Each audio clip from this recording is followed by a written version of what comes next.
Thank you very much for being here. Now, I tried saying your name earlier offline, so I'm going to say it. If I butcher it, just correct me. Is it sorry, hold on. Mahtab Farid? Yes. Yes, and it wasn't me trying to be facetious or trust me, like what I told you earlier, I'm just really bad at pronouncing Middle Eastern names correctly. So by all means, stop me if I say something that's incorrect and put me on the right path there. So what I want to do here, you have extensive history in journalism, for one. And what caught my eye is you have a focus in dealing with Iran and Afghanistan, basically in the Middle East, two of the hotbeds, of course, when it comes to Middle Eastern relations with the United States. And it's very interesting that through your journey, you ended up working for the government, Voice of America, in which you had a broadcast, international broadcast to Iran. Is that correct? Yes. Okay. And then you trained Afghanis in journalism Yeah, or broadcasting? I trained Afghan students to become reporters because they didn't have the capacity. They had only limited classes and training. So I trained them to be able to tell their story and to be able to tell the truth. Awesome. And I think that's going to be invaluable with our conversation here because I really want to get your insight because you have firsthand knowledge in dealing with the area, getting people's perspectives, what's happening in Iran since I know your family's from Iran. I believe were you 9 years old when the Islamic Revolution broke out? Is that correct? Yes, I was 9 years old, and when my mom showed up to our school, and then she grabbed my hand and she took me away without saying a word. So that's when I found out, and I noticed the military presence on the street, and the newspapers that said Shah left. Okay. So that's been in my brain ever since, but we didn't leave until I was 15. Oh, So we left during Iran-Iraq war. So we've seen the whole revolution and Iran-Iraq war. So as soon as I entered United States, then there was a ceasefire that was announced by UN after 8 long years of war. so you have some real memories of that period of time then, if you left when you were 14. Yes, yes. Wow. Okay, well, I'm glad you're here on the show today because completely relevant experience for sure. Before we dive into that, because I know everybody wants to hear that, let's talk about your journey in journalism because when you came to America, I found it interesting that was what you wanted to do. You wanted to be a journalist. Why? Why journalism? I mentioned that in my book. I was 9 years old when my mom came and grabbed my hand and brought me home. And soon after the revolution happened, very soon, one day I came back from school. The school bus dropped me off. I came, normally my routine would be to come home, to grab a snack and watch a little bit of cartoon and then do my homework. And that day when I turned on the TV, I saw the horrific pictures of U.S. diplomats being held hostage. So I know at that point, that wasn't us, that wasn't my family. We loved America, we loved the American culture. I was fascinated by America. So at that point, I wanted to grow up, become a reporter, and tell our story and say Iranians are not hostage takers, are not terrorists. We're good people. So after your years working for local stations in LA and then ending up on Fox, I believe LA, is that correct? Yeah, it was local Fox, but my first official journalism job with Fox was right after 9/11 Oh, in Washington, D.C. okay. Yes. Well, that was an interesting time to be a journalist. Yeah, and it was interesting for me because 3 months before 9/11, I became a U.S. citizen. So, at that point, I felt a sense of belonging. I had a new homeland who gave me refuge. So when 9/11 happened, I was very upset. I just wanted to make sure I do everything to serve and to make sure I pay back to America. But as a Middle Eastern immigrant at that time, did you feel welcomed when all that happened? Well, you always see bias, but you can choose to use that bias to educate people around you, or Right. you can get upset and just be bitter and isolate yourself. So I always try to use that as a leverage to walk in. I mean, I never forget in one of the, because at the time I was doing some freelancing on the side too. And when 9/11 happened, one of the producers, I won't mention which station it was, walked up to me and he said, "Why is it that all these terrorist activities always happen by you Muslim people?" And I was taken back because he's attacking me for something I haven't done. And then I said, if I remember correctly, Waco, Texas was done by non Muslims at the time, or some of these school True. shootings. So we can't really. And then he was cool. He came, he apologized, we talked, and just like any normal person. So I always try to use that as a leverage to educate others and be educated myself. Because when we were growing up, for example, we were told to hate Jews. Okay. And I remember my classmate Rebecca, during our religion hour, she had to leave the class because she was Jewish, and it would always bother me because she was my friend and I would play with her. But then when I came to America, I had a different sense because you see more Jewish people, they are in your community, they are your doctors, they are your teachers. So you gain a different appreciation and understanding towards that community. So I am always open to teach and to learn.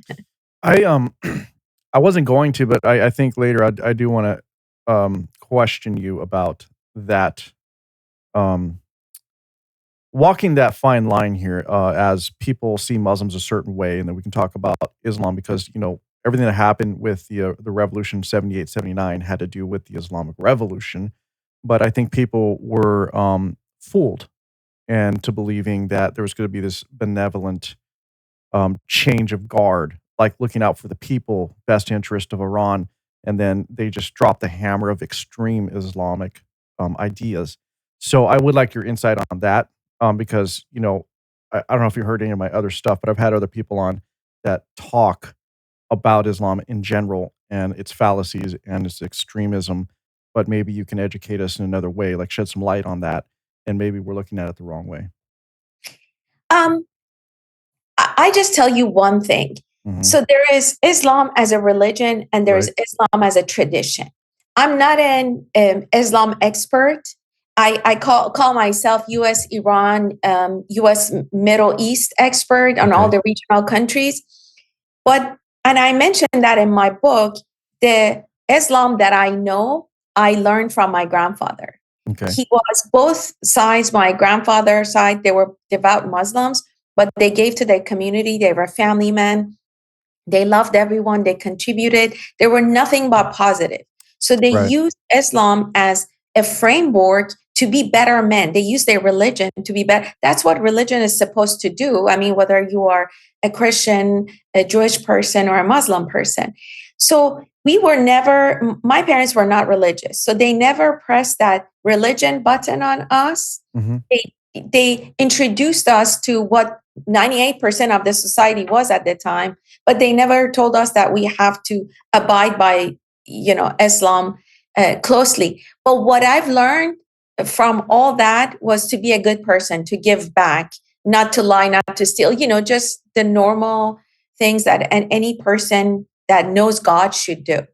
Well, it's it's unfortunate that a lot of what happens, and specifically when we talk about Iran, is the extremist side of things is seems to have a grip on the reality out there and enforcing these extreme views on people.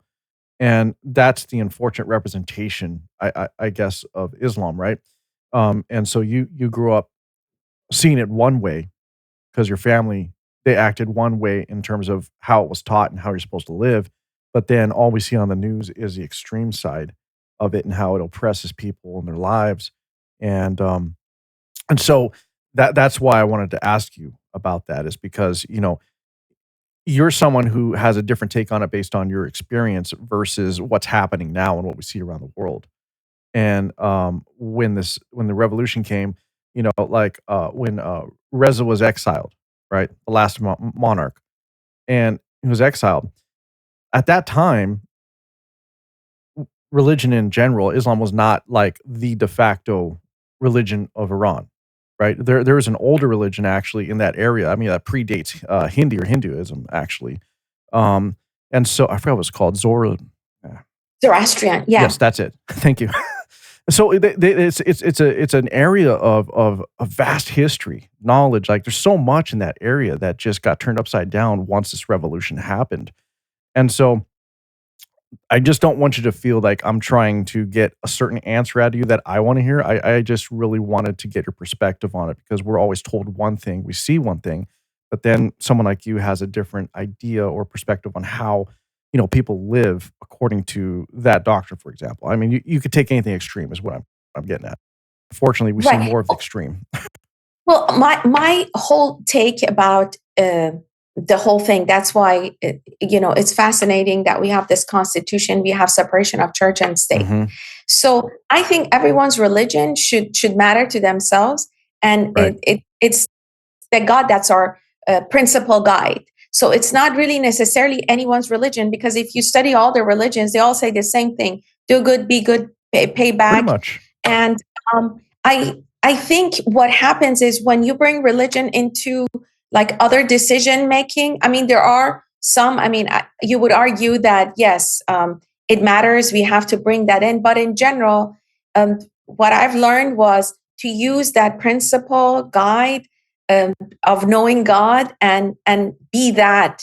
And it doesn't matter like the nuances, because I came to America and I was also fascinated by Christianity, because I had Christian friends who took me to church for the first time. And I was fascinated because in Iran or in all the Muslim countries, they don't play music in the mosque, or, I saw it's a very festive thing. Being Christian was festive. They played really cool music.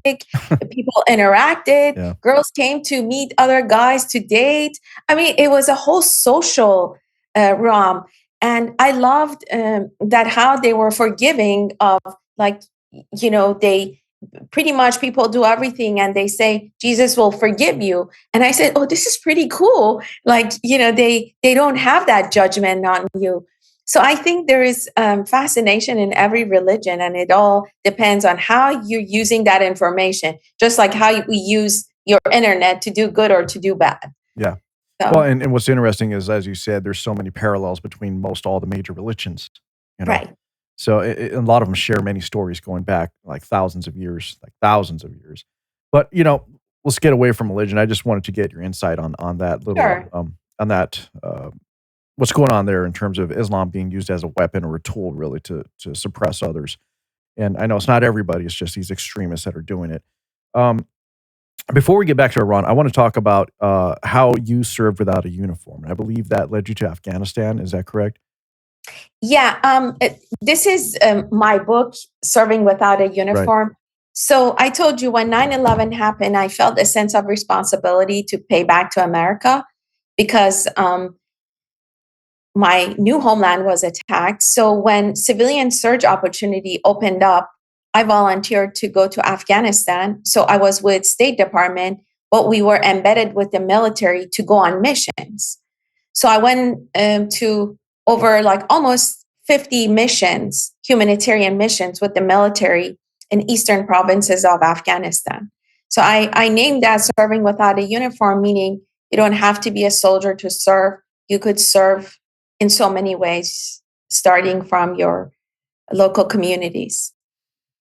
Your time in Afghanistan doing that, what was the vibe or the feeling from the actual Afghani people and America's involvement at that time?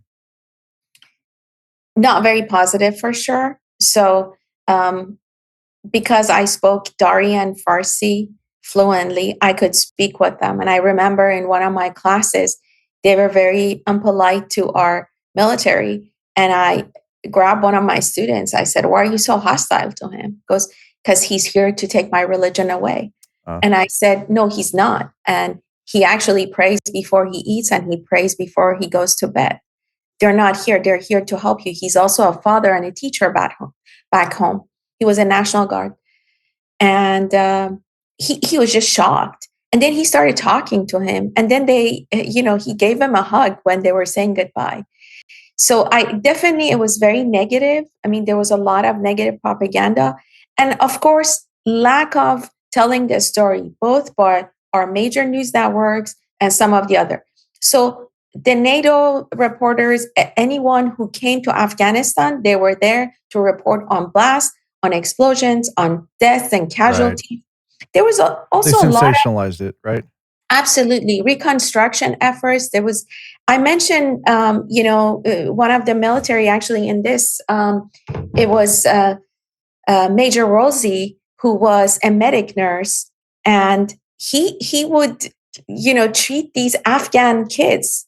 And our priority was supposed to be any one of us, because we had such limited capacity, but he would never turn on a kid. He would never turn on a kid, and he could have gotten in a lot of trouble, but he still chose to do that because he felt, and nobody reported on that. That's why I actually mentioned him like in 2-3 pages with the picture, so people know. There were a lot of soldiers who would come. They wanted to give back to the kids. They would call their church and they would get books and crayons and wanted to distribute it among Afghans. There was a lot of affection among the military and Afghans that was never reported. Yes, there were bad news too, that we would have collateral damage, or there would be misinformation, like burning of Quran. Where when you were there, where in your opinion, where did this misinformation come from? Was it the media themselves just trying to get sensationalized stories out there to the public, or was it specifically from a certain group? Well, both, all the militia groups and all these proxy groups and all basically U.S. adversary, both in Afghanistan and in the region, were pushing this message that they're occupiers, they're here to corrupt, disrupt, and take away everything you have, including your religion and your kids. Hmm. So you have that narrative that you're playing with. And we have, it doesn't help that some of our major news networks also amplifying the same thing. Right. And then the local reporters had no access to internet. Some of them didn't even have an email address, the places that I served. So that's where I started teaching like basic journalism from scratch to some of these local people to make sure they're telling their own story correctly, because they were listening to things that it was not true, even within own Afghan government. How did that experience in Afghanistan differ from what you did at Voice of America? Actually, in some ways, it was very similar. At Voice of America, I had to educate my colleagues too, because in the 20 years that U.S. was in Afghanistan, when we were doing reconstruction, I don't remember Voice of America ever having one piece on U.S. efforts in Afghanistan and reconstruction, or for Memorial Day, Veterans Day. I never saw us featuring, a local soldier, someone who lost their lives, who's left with 7 kids. I never saw that. So I used to kind of have the same fight here at home, saying, hey, this is, and they're like, no. And it's like, we're Voice of America. We're not CNN or Fox. We're supposed to amplify their voice. How was it when you were focusing your efforts at the time and broadcasting to the Iranian people? Could you repeat that question again, please? When you were broadcasting to the Iranian people at that time at Voice of America, how was that experience for you? It was a fantastic experience, because one of the biggest Iran's strengths, Iranian government strength, is controlling information. So they censor information, they control reporters, they control the narrative. So they lead the information environment. So by being at Voice of America, I was able to lead the information, and at least to be a voice to lead to that information. For example, when some kind of a legislation was introduced, just at some committee level, the Iranian government would blast it as, oh, they're passing the law in U.S. that the visa will be banned for all the students and all that. Let's say it was some kind of conversation or legislations that we being introduced just at a committee level. There were some discussions. Right. So I had a chance as a reporter to go and say what a bill means, what a legislation means, what does it mean when it's at a committee level, then it goes to the full committee, then it goes to the House floor, to the Senate floor. So that's where you're useful in basically telling the truth of what's going on. And sometimes the truth is not necessarily good. I mean, there are times that the bills are being passed that's to the disadvantage of the citizens, but you still can tell the truth. And then there's also language and congressional issues too. In Iran, at the time, I remember they don't know the difference between Biden and Wyden. Like if at the time it was Senator Wyden or Biden, or the difference between member of House or member of the Senate. So you get a chance to talk about all those details to your audience. Was there a time? I'm sure there was. How often did you face the opposition from the government of Iran in terms of trying to stop your information from getting there or suppressing what you were doing in your efforts? I mean, the government doesn't just single one person. They always say VOA, Radio Free Europe, and all these Western voices Right. are not the correct voices. So you just basically keep doing what you're doing, and you lead with the information. And it's like leading by example. And believe it or not, there were times that then they quote us and say, oh, according to Radio Farda, so you become the source Interesting. over time. But they've never was there ever a time where they would figure out like what frequency you're transmitting over the air and just try to block that Oh, signal? absolutely. Yeah. All the time. That's one of Iran's expertise. At the time when people had satellite dishes, they would go to their homes, they would confiscate, they would either find them or arrest them. Oh. And then later on, when people have internet connection, then there was internet shutdown, and they would make sure they come on those frequencies and try to disrupt and basically dismantle the connection to Iran. Yes. So that what they're doing now is what they've always done. It's just Oh, yes. now it's more internet based than really, radio is probably not the go-to anymore. And so leading into what's happening in Iran now, as someone who is from Iran yourself, do you still have family there or anybody that you stay connected to? My close family, my parents and my brothers and their families and my aunts and uncles are all here in America, mostly in California.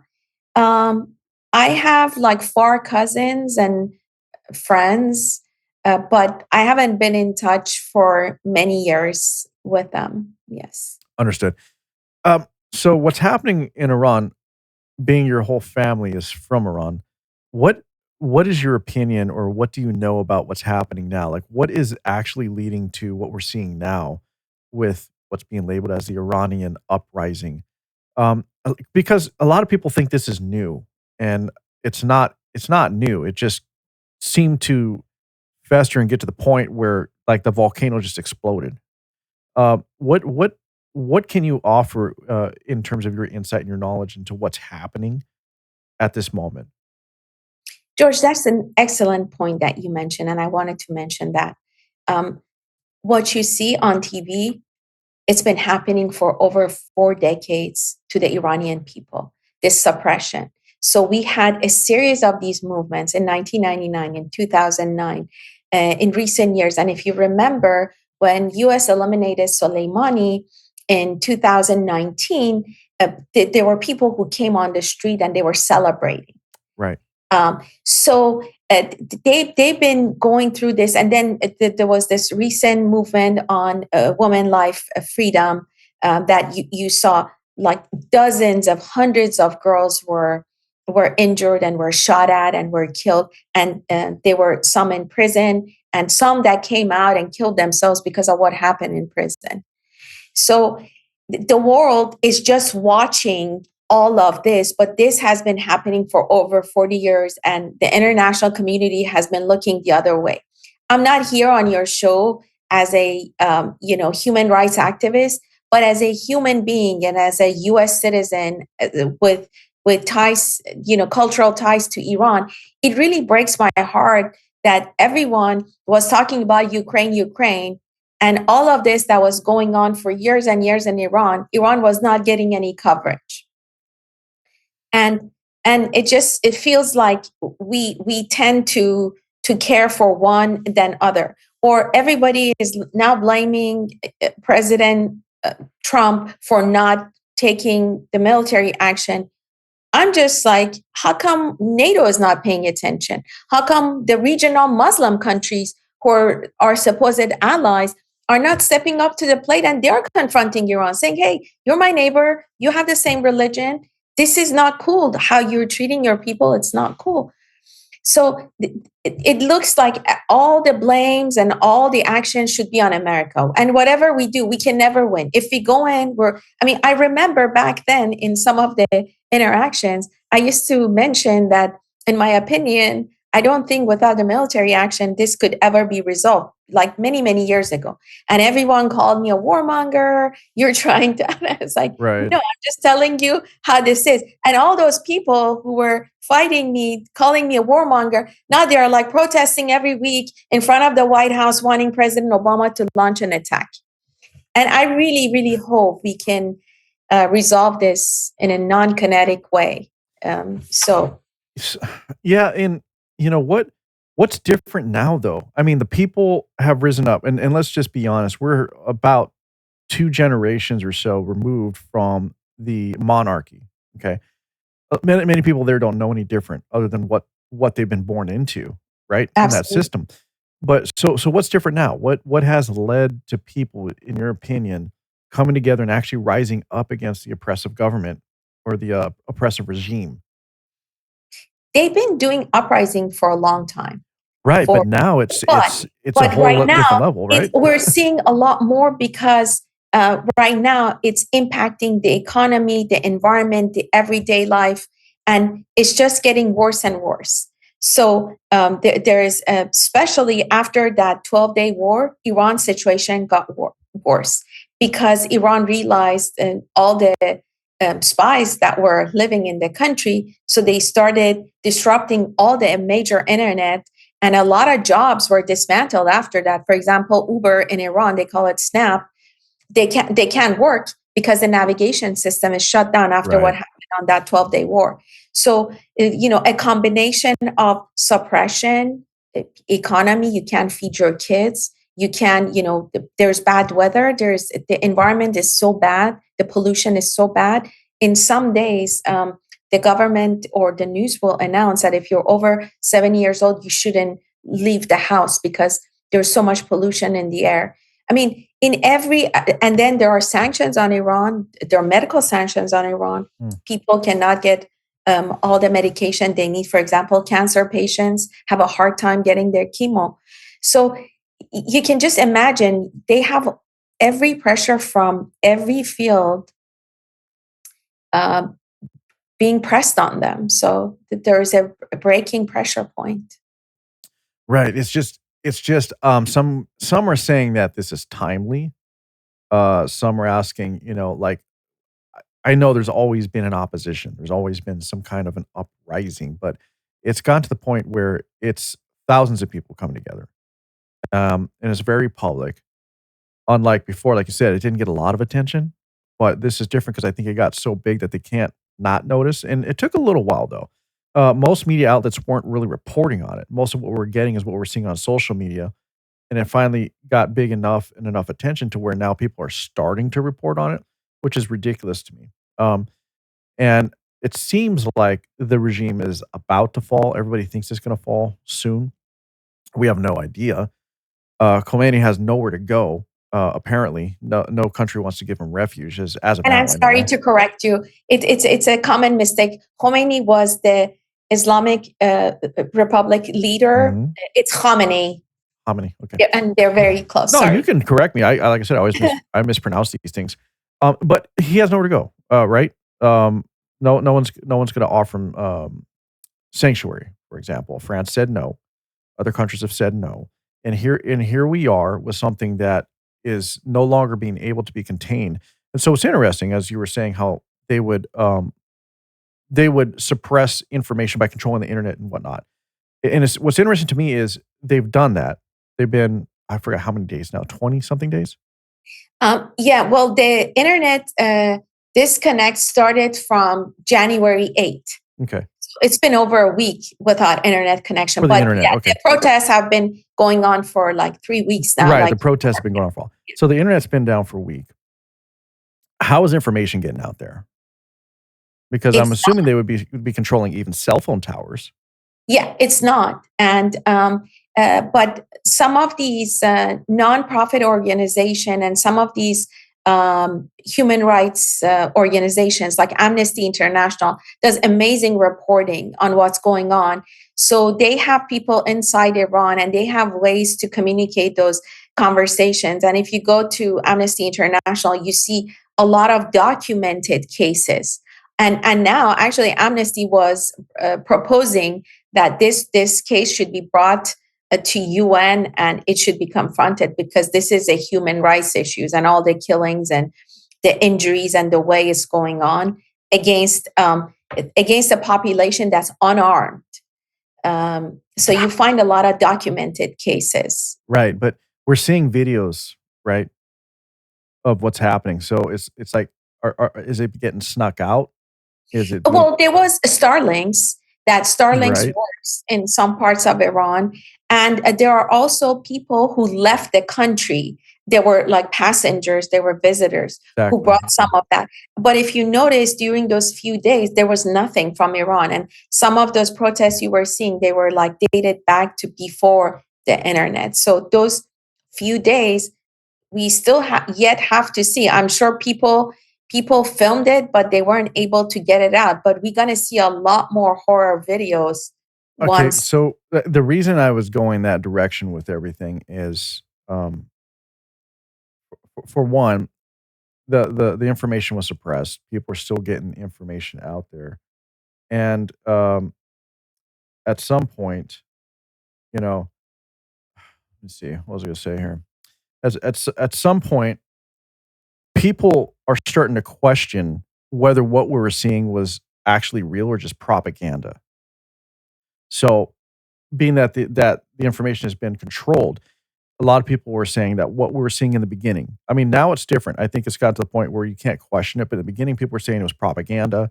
It was U.S. propaganda. It was Israeli propaganda. It's always Israel's fault, And so that is the question. I mean, do you think some of this was propaganda, or was this real, actual footage that had gotten out and people were just risking their lives to let people know around the world what was really happening? I think I cannot comment on the videos until we get, like I said, Amnesty International to really make a good assessment of the documentation.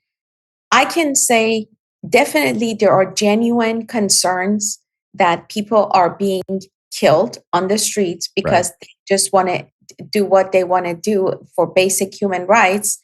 And there are also influences from outside because there is so much interest and excitement from outside, whether you call it the US or the Israeli influence. They want the regime out. That there are some, and I'm not um, mentioning the countries. There are a lot of people inside Israel, inside America, who like to see this regime go a certain way and be led a certain way, so they go behind this and try to kind of ride the waves on some people's lives that Mhm. are, and there now there's a lot of communication in the community who's going to be the next leader, and people are fighting, and the focus should be let's just give them some safety, some internet connection, some stability, and let those people decide. We outside, whether as a country or as a person, cannot decide for the people inside. But as America, as a country that leads for all these values, if we can help in any way we can, it would be wonderful. But it's not just our responsibility. It should be the responsibility of the entire international community. Because all these European countries that are always advocating human rights, values, and all this, and they're telling how U.S. is not doing right. They're not doing right now either. They're just staying silent. When it comes to Iran, though, with this situation, the people themselves have to make the change. They have to force the change, right? Um, and I know that, look, we don't want the U.S. to force a regime change, for example. And I think that's what the criticism about Trump's inaction has been, because there's two sides to this. It's, yes, we want to support the people, and he has made threats to the leadership that, hey, if you don't comply with this, we are coming. But at the same time, he realizes, I think, that forcing regime change has never really worked well.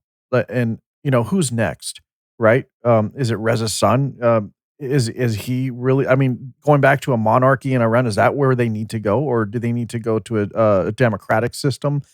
I mean, it's not, like you said, our decision, but we also have to recognize that further relationships with Russia, for example, who's, communist roots background, very authoritarian, and then same thing with China. Is that the benefit to what they need in the Middle East at this point? Because the whole reason all these wars happen, even going back to Iran before the change in the monarchy when it was abolished, was because Russia was going in and trying to spread communism and spread socialism into the system. Same thing with Afghanistan way back when.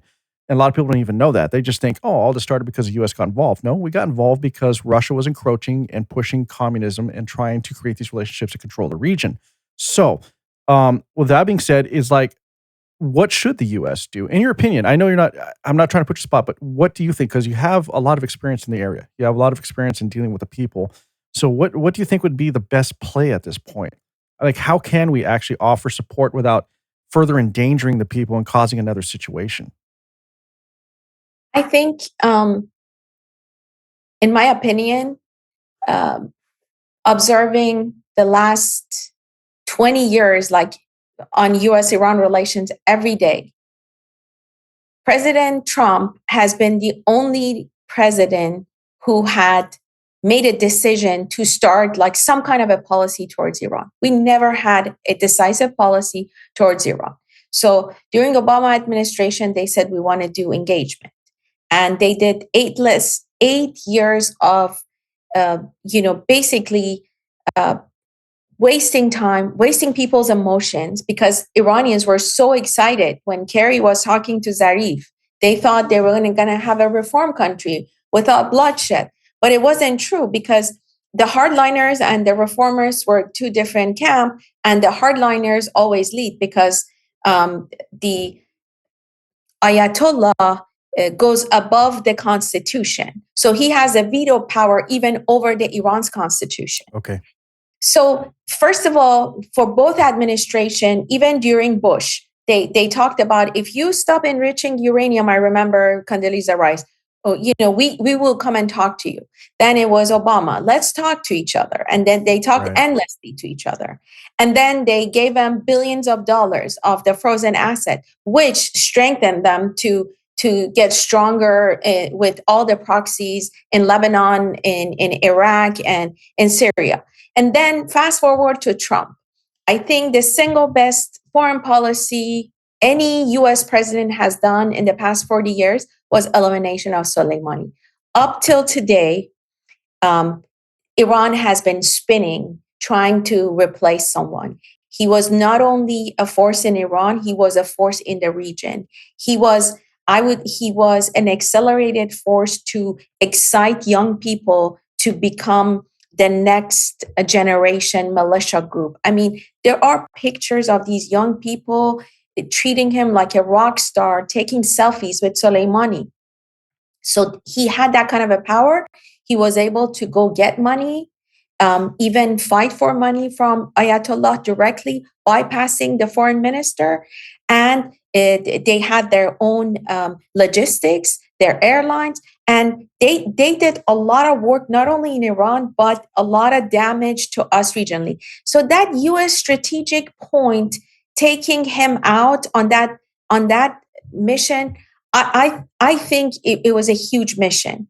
And if he was alive still, even like Trump said, things would have been a lot harder. So that really opened the path for, a hope in Iran. And for the first time, Iranians saw, okay, someone is here to help us. But then we went through 4 years of doing nothing with Iran, absolutely nothing. Right. And just back and forth, just kind of going status quo. And again, this is not a criticism on Democrats or Republicans. I'm just saying when it came to Iran, Iran was always like, okay, this is too hard. Let's just let the next guys deal with it. We just go with the status quo. And then this time, things got heated up in Syria, as we saw in Lebanon. All these recent attacks that we had. So now we are in this situation. But my whole point is we cannot just have America to police everything. No. And this is a matter that should matter to our allies in the region, Muslim allies, and to our European allies. No, that's statement is very true. We shouldn't police the world or have to police the world. So a couple of things there. Wanting to help Iran has never been. I don't think anyone's not wanted to help the Iranian people. What you brought up though earlier was very concerning. Have always been a concern, is because even given money, we can't, as the U.S. or any nation, can't guarantee how that's going to be used. As you said earlier, and it's true, it was used to further fund their proxies, right? And unfortunately, they were to do what? Well, wage wars and unrest and attacks on other nations around their countries, mostly against Israel, but basically just tightening their grip without being directly involved. That's why they use proxies. You can't really point the finger at Iran. They could just say, "Hey, hands off! It wasn't us." So, I get it. Yes, we all want to help, but there's no guarantee until this regime is gone. There's no guarantee that we know of that whatever we give is going to be used benevolently or used for the right purpose. As far as us stepping in, I mean, look, France has had a long history in dealing in the Middle East, and they, to this day, have really not done much. We could say the same thing for the UK, who colonized most of the world at the time, or that region. But even they're more hands off, and so everyone looks to the U.S. to try to make this happen, right, and police the world, as you said. So, what is the best way, in your opinion, for the U.S. to be able to help? I mean, short of us just, I guess, whipping everyone into shape and saying, "Hey, you need to step up and step in and help out," which we can't do because nobody seems to want to listen to us anymore. What can we do at this point? That it's not military, I think at this point, even the military would not help, because right. Right now the situation is there's a lot of civilians. There's 90 million people in Iran. And how are we going to, so all these officials are going to be hidden somewhere. How are we going to do it without some heavy bombing? And why should we do that? Why should we suffer the cost of financial costs for the taxpayers, and also the human cost for Iranians? It's just, it's a no-win situation. I think if somebody asked me, "Hey, you have 5 minutes with President Trump," I would say, "Hey, just have a meeting with all your, Muslim allies and with all your European allies, and this needs to be dealt with multilaterally. We cannot and we should not have to get the burden of entering a revolution that's been going on for 40 years to make things worse for them." Because what we did on that Operation Midnight Hammer, yes, we did. It did serve the U.S. purpose for dismantling their nuclear activities, but it made the people's lives worse. I told you, the navigation system is down, the business is down, so the economy was deteriorated more. So we didn't do any good for the people. We served our strategic interest, which is good for U.S., for us. But then at this point, if we do something wrong and if they suffer a lot of casualties, then we would have a lot of our bases attacked. Then we would have our military would be at risk every time they would go to the region. Our soldiers, even if they go to a bazaar, some kid who lost like all their family members is going to do something to harm that 18-year-old Marine who just deployed from Ohio. So I don't think it's in our interest to go unilaterally and try to do this, in my opinion. Well, does it break my heart that I see Iranians die? Yes, but by launching more bombs, we're not serving them. Well, there's a couple of things with that too. It's like there's no guarantee. We have zero actual guarantee that Iran does not have nuclear capability. We don't really. Right. We have no definite confirmation that they don't have access. And with the relationship with Russia, who's to say they haven't given them anything themselves? And beyond that, what you said is, I mean, you make a great point. Like, why is Qatar not stepping up? Why is Turkey not doing anything? Syria, for example. And I know there's a lot of unrest and going on in Syria right now. But I mean, at the same time, I mean, look, our largest base of operations, like CENTCOM, is right there in Qatar, right? And so we can't risk that relationship because we need that base of operations right there. So it's a tricky thing, right? And taking military action, it doesn't guarantee the outcome that we want or is necessarily good for the people, as you said, because they can retaliate against Israel or other allies automatically. Also, Qatar and Turkey could say, "Hey, we're going to support our Muslim brothers, and we're going to side with Iran," and all of a sudden, it turns into something else. And it feels like, at times, that was the threat for a while, especially Pakistan. A few years back, I don't know, was it last year or a few years ago? Pakistan, there was an issue. I forgot what it was, but Pakistan said, "Hey, we will side with Iran if we have to, and support our Muslim brothers." And so we have no idea what the outcome will be. Is very volatile. I know we have a lot of people out there collecting intel and whatnot, but again, a lot of that is not easily confirmed and verified, because it's such a lot. It's so locked, right? It's so hard to get in and out of that area and get any real information. So, I mean, unfortunately, I'm going to have to side with you. I don't know what the solution is either. I just wondered if you might have had a different take on it, No, I mean, the solution is taking non-kinetic solutions. I mean, for example, all the European countries can stop working with Iran, can stop, I heard Munich conference withdrew their invitation for Iran. Quick question though, is that enough not working? Because look, we've already seen sanctions and whatnot don't work. I mean, look at Russia. Actually, sanctions do work. And so what happened was when we had maximum pressure sanction during first Trump administration, the government of Iran was on the verge of paralyzed.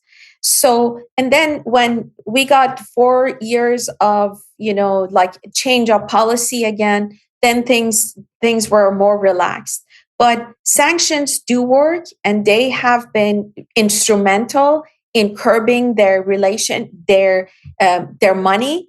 And then, so they had to go through China, they have to go through Russia. So yes, I understand that, but completely not allowing them to have a seat at the United Nations, making that into a human rights issue, and then not doing business with them, not interacting with them, and isolating them internationally, because we can't just isolate as United States and France and Germany and everybody else doing business with them, investing, going back and forth, getting all the diplomats out, getting all the Iranian diplomats out of all these countries. Don't give them any legitimacy. I understand, but that was my point about sanctions not working, because if you look at Russia and China, as you said, they created their own system. They found a way. Even India decided to do business with Russia, even at the behest of Trump saying, "No, please don't." They are like, "We're going to continue to do business." There's no guarantee. So even if we sanction Iran and continue to do so, we're not going to stop them from doing business with Russia or China or even Pakistan or maybe even India. I don't know. I'm just saying, there's no absolute guarantees. It does weaken them, but it doesn't seem to be enough to just do that. So maybe what your solution, the solution you propose, is correct. Like, all of our allies, we need to basically stick to the same plan. We all need to shut it down, right? And that's the problem. We can't let them have opportunities to circumvent any of the sanctions or any proposed means of trying to cripple their government through financial means. Because as you just said, a lot of European nations are like, well, we can still, we'll do a little bit of business with them, and that doesn't help the situation whatsoever. Right. I mean, look at our Western news outlets. Hmm. They have like Iranian officials, they're giving them voice to come and talk. Like, we need to stop that. We get all these major news networks getting all the presidents. If they're not legitimate, they shouldn't be allowed on the soil of United Nations. If they have blood on their hands Right. for killing young unarmed girls, I mean, why would any country want to deal with that? I just don't understand. And then, but I don't what either. bothers me, I'm not saying United States cannot do more, but what I'm saying is like, why is it that US is always responsible for everything? And when things go wrong, like, oh, we don't want the next Iraq and Afghanistan, but I can make the same case and say Iran could be the next Iraq and Afghanistan. True, actually. Yeah, you have a great point there. And the best example of what we're talking about in terms of, the US doesn't need to step into anything is Ukraine and Russia. I mean, look, that was literally in Europe's backyard, and they did nothing. They did nothing about it until the US finally stepped in and said, "Okay, here we come. We'll help." Although we didn't do a lot outside of some funding, right? But and some weapons finally and munitions, but at the same time, what stopped the UK and France from getting ahead of that situation and literally cutting Russia off from advancing on Ukraine? They did nothing. They did nothing. They just waited to see what US was going to do. And so you're right. It's not our responsibility. I mean, they need to step up, as you said. Europe needs to step up. As I said, these other powers need to step up and take control of these situations. They shouldn't have to wait for the US to get involved because we're not the only people that have relationships with these other countries. We're not. Right. So I am in agreement with you. Let's look. Here's the thing. What's going on in Iran is tragic to the degree that people are being killed for freedom. Basically, that's what's going on. They no longer want to be oppressed. They want financial stability. They want to live in a free society and be able to just live like anyone else in the world. Well, probably like America, I guess, or most of Europe. They just want to be able to exist and live and earn a living. And I don't think anyone's looking for trouble. They just want to be human beings. No, there are some of like, and I'm not saying that because I have Iranian roots. Like, there are some of the nicest people, and they are very non-religious. It doesn't mean like they're non-believer in God, but religion is like a tradition, more like a tradition. I get They're it. extremely educated. They're even with all the suppression they have, they advance. All these young people are so talented. They advance in some of the very unusual because they want to show themselves to the world. So they go and get advanced in some of the most unusual science or sports to be able to go overseas to take part in international competitions. So they're just really amazing nation. Just like you said, they just want a chance to live, to breathe, and to just be part of this international community. Yeah, and not far from where I live, the town over there's a huge Iranian community, like a big community. Where a lot of the families who left when the regime took over back in '79, and their families came here, and there's a huge community. And I deal with them. I talk to them all the time. Like they're just people. They're just people, and most of them are actually Catholic. So it's like you said. It's more of like a religion as a custom more anything, right? Rather than buying into it necessarily. It's like it's just going through the traditions of it. I would guess. Yeah. But great community, never have a problem with anybody. They're all hardworking. They own businesses. They do everything. And I think that's what Iran needs to be. They need to have that ability to turn back to what it was pre 1978, 79, so that they can continue to exist again and contribute to the world. Uh, so I'm pulling for them. I know you are. I mean, I think the world wants this. Anybody who says that it's a bad thing, I just don't understand where they're coming from for the Iranian people to live free. It doesn't make any sense to me. Um, let me move on a little bit from this topic because I mean you've said a lot and it's still developing, so we don't know where this is all going to go. Hopefully Exactly. it turns out to be positive. To be quite honest, how I want to get your opinion. Let's circle back to journalism. I want to get your opinion on a few things because we kind of talked about this offline. Truth tellers, for example, the people who tell the truth, diligently go out of the way to expose the truth, do their due diligence, don't seem to get the ear of the people or the attention on social media that people do that literally just sensationalize journalism. I mean, they're not really journalists. What can you tell people, to look out for, and what is exactly your opinion when it comes to social media? Because it seems like people believe social media is the news. Like, no matter what it is, that's what's happening. What's your take on that? We really got to be careful. I think if somebody asks me what's the number one danger in the United States, it's the, I would say, uneducated consumers of information. I mean, and I mean that it's dangerous because I notice I've covered Iran for like 20 years, and right now I I read something that was so disturbing on IRGC Telegram account. They said if U.S. tries to launch a military attack, their bases and the hotel that some of the high officials, American officials, are staying there, high ranking military officials, it would be a target.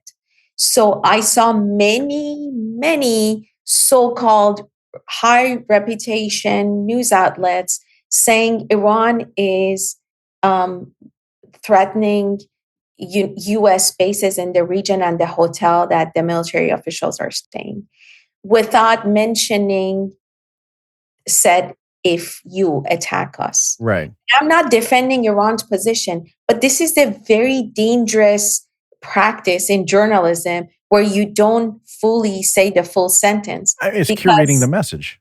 yes, because the people who are, who are making the decision at the White House or, all the other places to go or not to launch an attack, if the person who's monitoring the news, who's giving that wrong information, then it changes the whole dynamic. So you have a responsibility to tell the truth.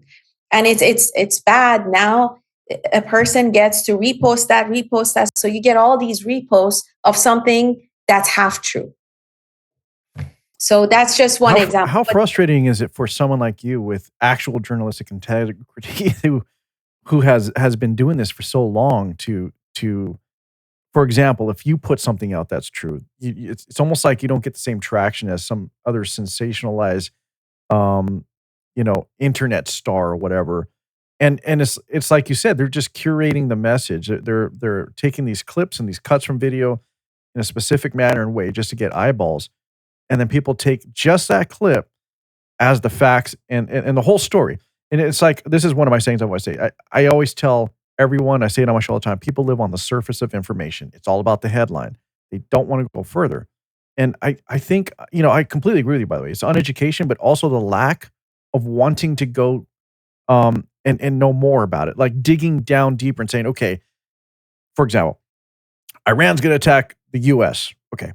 If I read that, I'd be like, what's going on with that? Most people don't do that. They just see Iran's yeah. going to attack the U.S. and then, oh my And God. then they repost it. Yeah. Yeah. And they believe it like for its face value. What can we do to get people to dig deeper, like dig beyond the headline? I mean, does it I start in the think we school need, system? I think we need, I'm serious, a need to, a movement to have um, critical skills for critical thinking skills for reading, consuming news, because it's dangerous. It could be, I mean, it could be or I see a lot of girls, or I even see some family members mentioning stuff about diet, about this medication. I'm like, no, Right. that's true.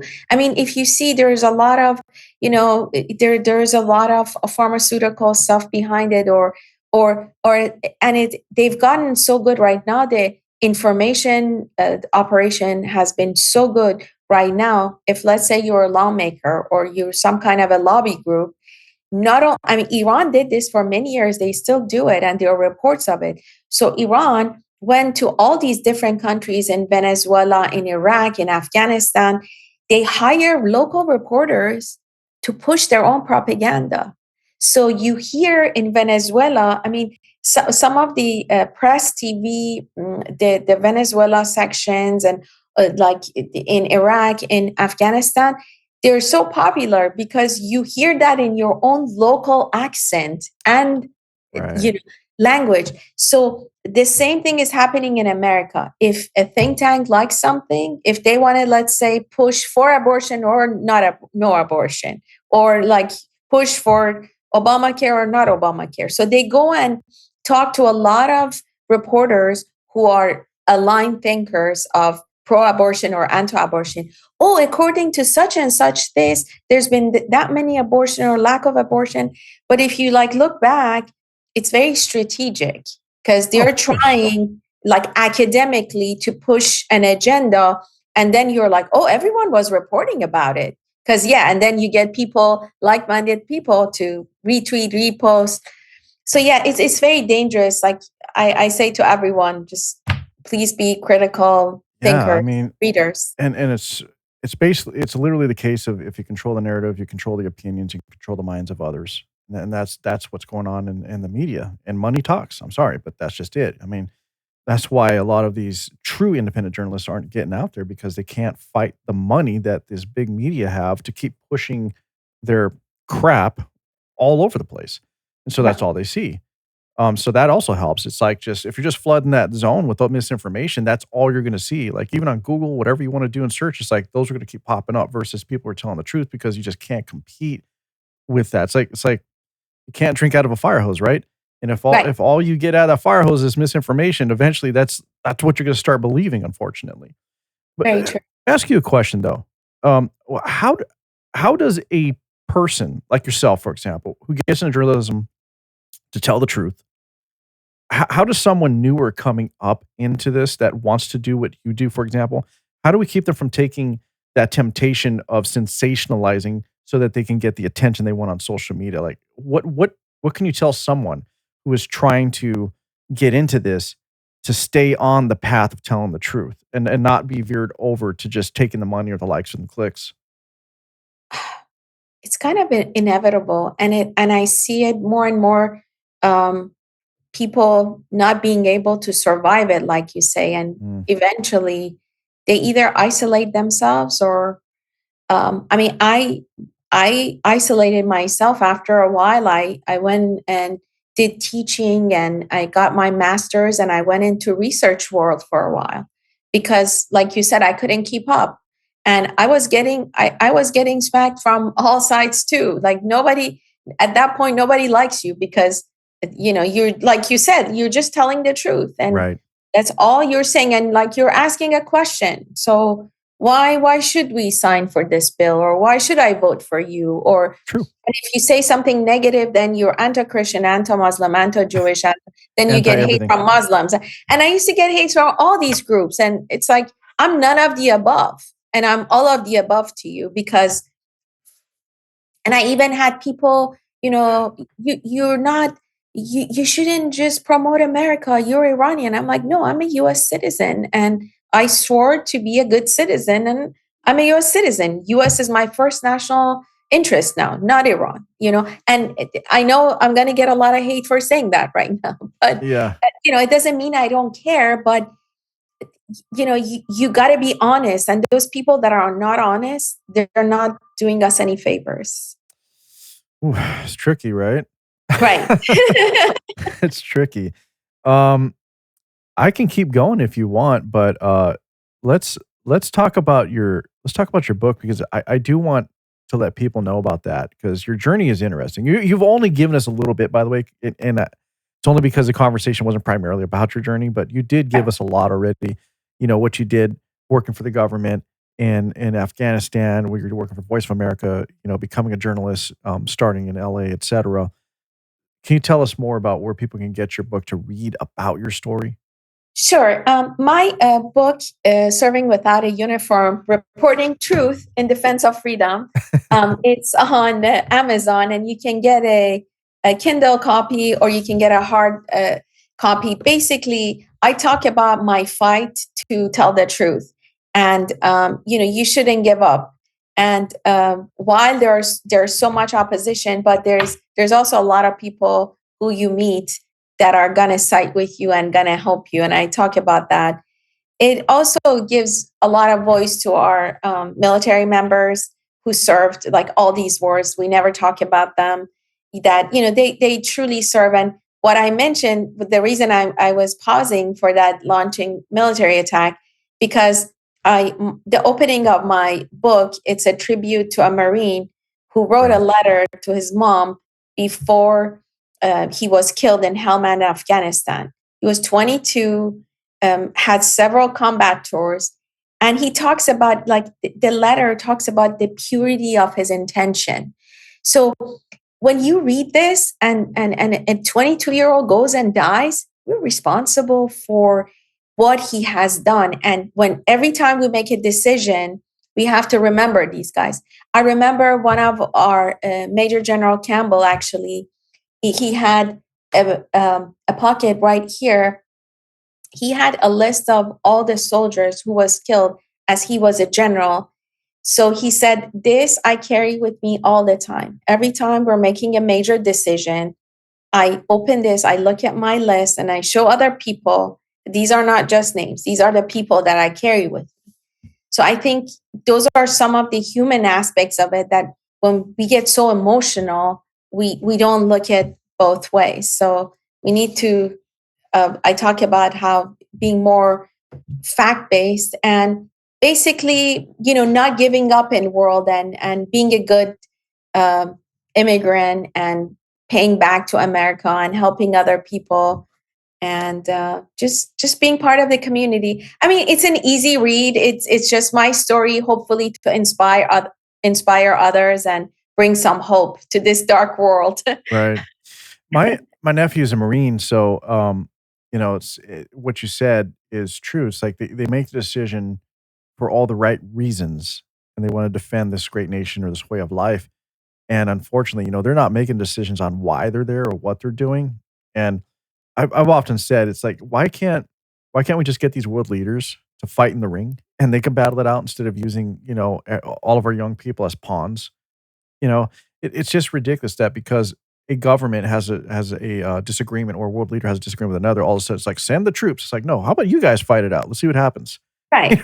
I mean, and how about if you send your daughters and sons? Right. So, a lot of people don't understand the direct connection sometimes between what's going on with our leadership or anybody's leadership and what these troops go through and what they decide, why they got involved versus what they face once they have to deploy or get out there. Sure. Yeah, I really recommend whoever comes to DC, they should pay a visit to Arlington Cemetery. They see like all these people who've died. But for example, what we did in Normandy, if you think about it, it was not good. We lost so many people, but it was justified. But like whatever war we're doing, are they justified? What are we gaining by it? True. So True. Well, I'm thinking we're going to wrap it up if you're okay with that. Absolutely. I wouldn't mind having you back, though. I think we have a lot more to discuss. I'm going to monitor this Iran situation, and maybe I'll check in with you later, see how this unfolds. But I appreciate all your insight. I do. And I appreciate everything you had to offer in terms of, what it takes to be a journalist and really standing up for journalistic integrity and telling the truth. Because as you said, and it's true, there's not enough people like you that are out there that are still speaking the truth. It really isn't. Too many people are chasing the likes, clicks, the sensationalism of it. It's almost like they want to live the rock star life rather than be the truth teller. And I think that's a major problem we have. But anything you want to say in regards to Iran before we end this? I mean, to any Iranian, whether inside Iran or outside, our hearts go up to you. And I'm sure everyone in the U.S. government is got your back. Having your back doesn't mean we necessarily have to come with military power, but there are other ways. I'm sure it's being negotiated. And I have trust in this government that will do the right thing to deal with Iran. And I hope, there will be some peace and they can live their life like the rest of us.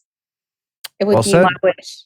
Yeah, well said. I agree with you. And I think the world leaders, like the world powers, especially the U.S., we do want what's right for Iran, but we got to do it the right way. Definitely. Thank you very much. And let's please stay in touch. And we'll catch up. Devils hide behind redemption. Honesty is a one-way gate to hell.